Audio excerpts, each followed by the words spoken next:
What do you think is the greatest setback now of Gen Z and Gen Alpha at ngayon Gen Beta na di ba? Kasi ibang-iba na Negative and positive.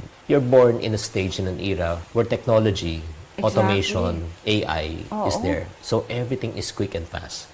Instant mommy, instant noodle, instant messaging, lahat. Unfortunately, yung mga Gen Z, A and B, you were deprived. The opportunity to learn the process. Naalala ko kasi, inabutan ko yung magplansya ng may uling. Padala ka ng sulat, ikaw rin tatanggap. Telegram. Para sa mga tao ngayon na pinanganak ngayon sa information, na-deprive kayo na maintindihan yung proseso. Okay. So, nawawala na yung yung patience Yung tinatawag natin delayed gratification. Yes. Ngayon, magagaling talaga sila. Pero yung AQ nila, yung adversity quotient nila, and resilience nila, napakababa. Mahirapan lang, umaayaw na, they switch career, di ba?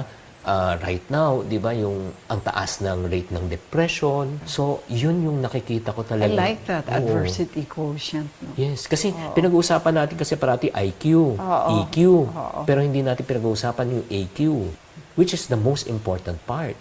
Kahit mataas ang IQ mo, pero kung mababa ang AQ mo, wala. The moment you fail, you stop, you quit.